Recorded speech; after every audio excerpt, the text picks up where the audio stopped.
Hi. Hey. Hi, I'm Jonathan Allen, Editor-in-Chief of EQ. I'm here with Erica and Andrew Barnell from Geneoscopy. They recently raised $1 million in funding from the Missouri Technology Corporation and Billiken Angels. And the news just came out this week on the Business Journal. So congratulations. Thank you. And yeah, I just wanted to kind of, for the viewers, tell us a little bit about what Geneoscopy does. Sure. So Geneoscopy is a startup company that is non-invasively assessing gastrointestinal health using biomarkers and stool samples. And a couple of things that we're focusing on are looking at screening for colorectal cancer and then also applying that technology to diagnose a GI lymphoma in felines or cats. Yeah.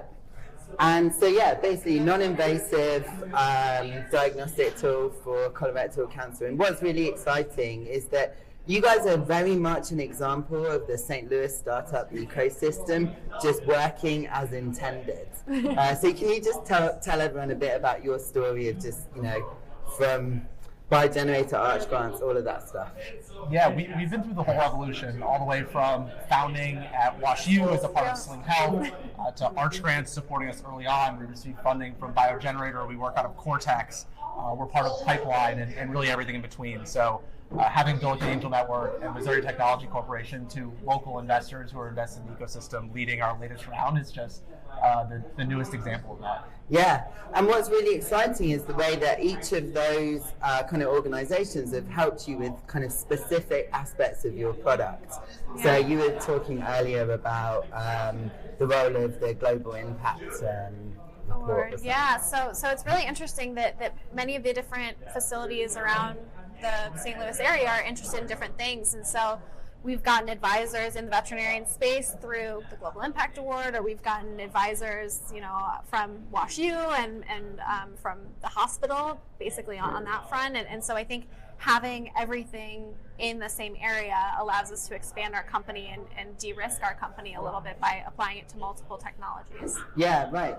And, one of just last week was the Sling Health kind of 6th year, I think. Yeah, the demo day, or 5th year. Yeah. And you guys went through that kind of Sling Health program as well. Yeah. So I think we were the third cohort of Sling Health that went through the process, and I was really fortunate to be part of building the process. Right. And I really like the idea or the structure of that accelerator because they allow entrepreneurs to come together with any level of expertise. So you don't even have to have an idea. I had a different strategy where we came with an idea that we developed out of WashU Labs, but you bring yourself to the game, and they provide you with a problem list, and then you pick one and develop a company around that. And that's also the kind of amazing thing is because you're still kind of doing your MD, PhD, right? Yeah. So you've been building this company simultaneously. Yeah, and that's another great thing. So you don't have to be kind of unemployed or fun-employed to start a company, and you don't have to quit your job. You don't have to quit school. You can do it in your spare time, and through these programs you can look at the background and look at the feasibility of developing that product into a company before you actually have to really dive in and commit full time. Yeah.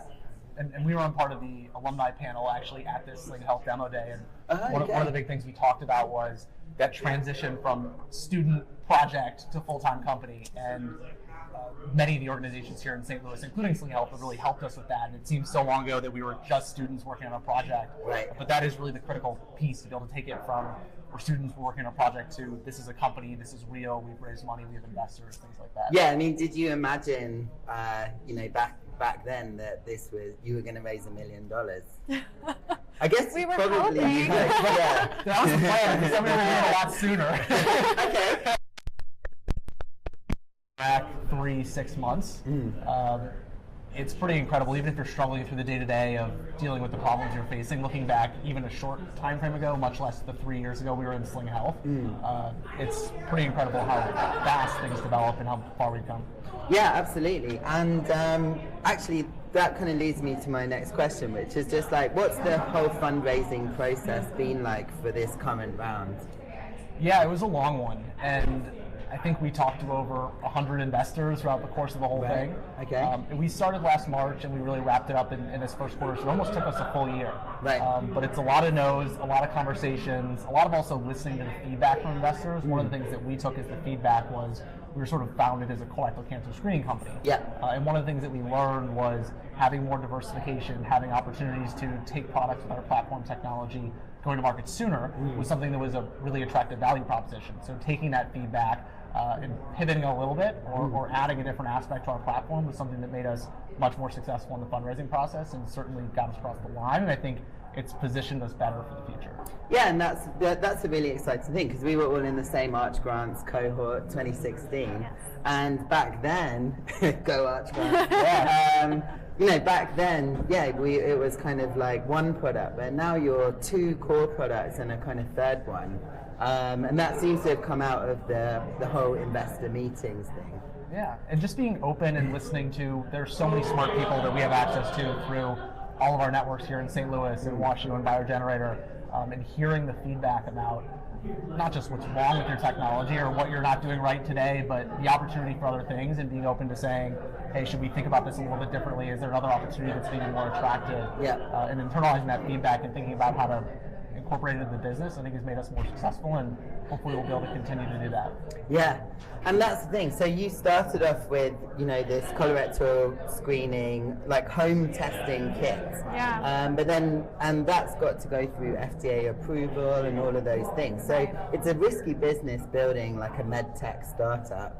But you guys have got like a really cool strategy to kind of bring revenue in earlier and kind of keep momentum in the company. Can you talk a little bit about that?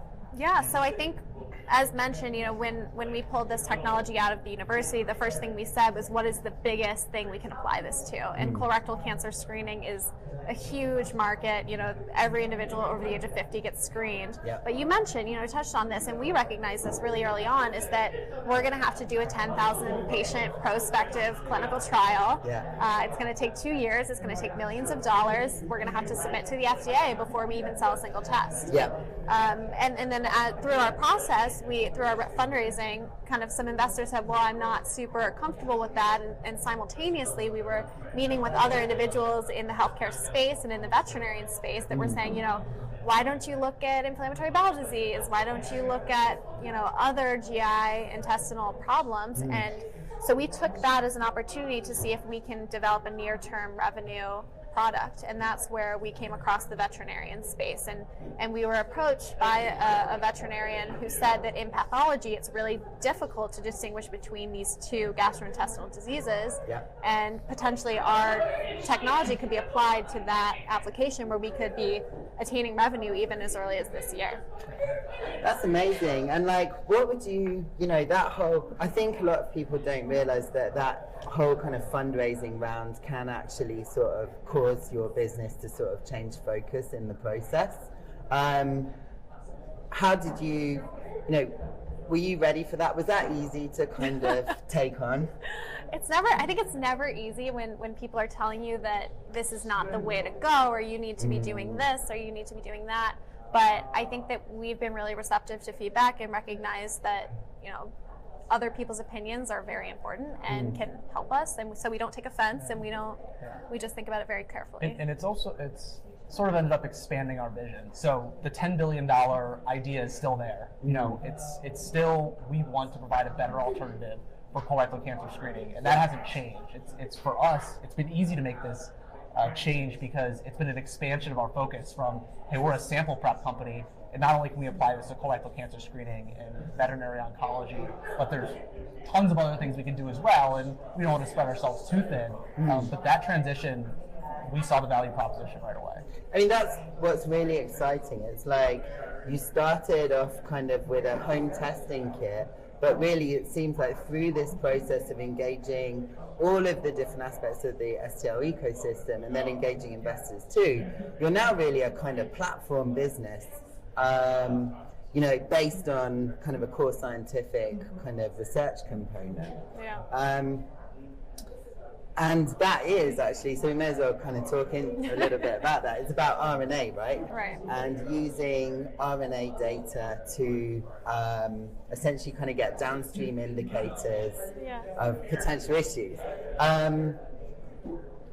Can you talk a little bit about that science component? Yeah, absolutely. And I don't want to bore anyone out there, but I definitely do think that distinction is really important. So what I've recognized through my studies is that, you know, you can evaluate cancer and you can evaluate disease at multiple different levels in its development. So everyone knows that the genetics and the DNA changes, and that causes a cell to become cancerous. And those changes are very different across individuals. So there's 2 billion base pairs, and you know, a lot of them can cause colorectal cancer or precancerous change. But what we recognized is that those changes all converge at the RNA level, which is the downstream product of the DNA changes. And so what we wanted to do was pull out those RNA signals that are similar across all individuals that develop colorectal cancer, and then create an algorithm that can effectively find those exact signals that are across each individual and pull them out, so that those individuals get a colonoscopy instead of the healthy individuals. Oh, interesting. Okay. And so, yeah, one of the aspects of that is essentially you're getting rid of that kind of sort of bacterial noise in RNA. Yeah, and everyone always says, you know, that makes so much sense. I get that. That you know, why is no one else doing that? And the reason is that stool samples are really messy. Everyone can attest to that. And specifically, the stool samples are overrun with this bacterial noise, good bacteria usually that helps us digest our food, but also the cells that are being sloughed from the lining of the colon are in the middle of degradation. So these signals that I'm looking for that are really accurate at diagnosing colorectal cancer, they're few and far between, and they're degraded. So that's kind of where our proprietary technology comes to play, is that we can isolate those cells, amplify the signals, and preserve them for analysis. Okay, and that is like, you're actually bringing machine learning to that analysis? Yeah, once we pull out those signals, we employ that downstream analysis into a machine learning algorithm. And so how I explain machine learning is how every individual thinks is we intake light and vision, and we see things that are moving, and we can diagnose and say, you know, there's a tiger, I need to run away. And that's how machine learning works as well. So instead of having just a binary algorithm, it incorporates a lot of different information to make a decision. Wow, interesting. Yeah. So the question I've got to ask is, like, what are you going to spend $1 million on? Absolutely. You spend all the time raising it, and then you got to do something with it. And it really is just a means to achieving the mission of the company, which is improving gastrointestinal health. So, other than all the background stuff, like the patents and the salaries and things like that, we're really focused on 2 things. Okay. We have a 500 patient study that's ongoing right now with respect to our colorectal cancer screening test. Right. That'll wrap up in the middle of the year, and we also have a 50 patient study going on right now for the veterinary GI lymphoma application. Okay. So the goals of those 2 studies are for the veterinary test to be able to launch it by the end of the year, start getting that in the hands of pet owners and veterinarians to give to the patients that need it.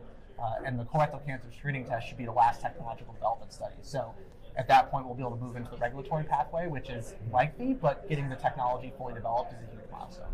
And presumably in that process, you're going to kind of learn some kind of key processes that you can patent and that kind of thing. Yeah, and I think another thing is writing papers. So especially in the academic world, writing papers, publishing, and putting our word out there is really important. Okay, cool. Yeah. Well, I think we're going to get interrupted for a little bourbon briefing from Eric Lutenegger from Tenacity. Hello. So I thought I was kind of racking my brain on what I could talk about that would actually sort of relate to what you're doing. Most people know that there was a time in America where alcohol became illegal, right? That was called Prohibition. Also, that's known as the Dark Times.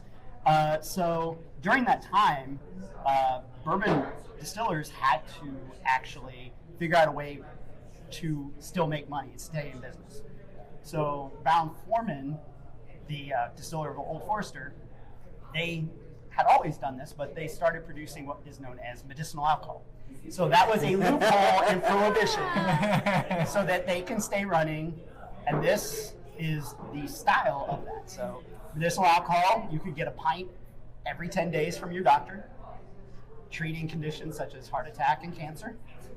Probably wouldn't want to use it to treat it today. No longer recommended. Yeah. So that's why this is here. Nice. Well, to our health. Cheers to health. So yeah, my closing question for you guys, now we've had a sip of bourbon, is there a future in smart toilets? I mean, that's the direction that everything is going, right? Smart houses, smart You talk to phones. your Alexa or your Amazon Echo about your smart And toilet. how does all the new privacy regulations? Yeah, exactly. Yeah, we need some law circulating the toilet. But to answer your question, yeah. To be honest, yes. Yeah. I think that there might be a role in toilets in diagnosing and assessing gastrointestinal disease and endocrine diseases like diabetes or things like that. So that's something we can think about if all else fails, for sure. And jokes aside, we're learning more and more how important our microbiome is and our gut is to our overall health. Yeah. And the best place to actually analyze what's going in your gut is in a stool sample. So, if we have things like smart toilets, there's certainly a lot we can learn as soon as the technology catches up and maybe people get comfortable with it. But there's absolutely the possibility there. Yeah, it's amazing. One of the really interesting things, I just came back from a conference yesterday, and they said that there are individuals that they can predict who will respond to a treatment based on their microbiome composition. Right. And so they're potentially thinking about giving patients, fecal transplants prior to receiving a therapeutic agent just to improve their chance of responding. So Yeah.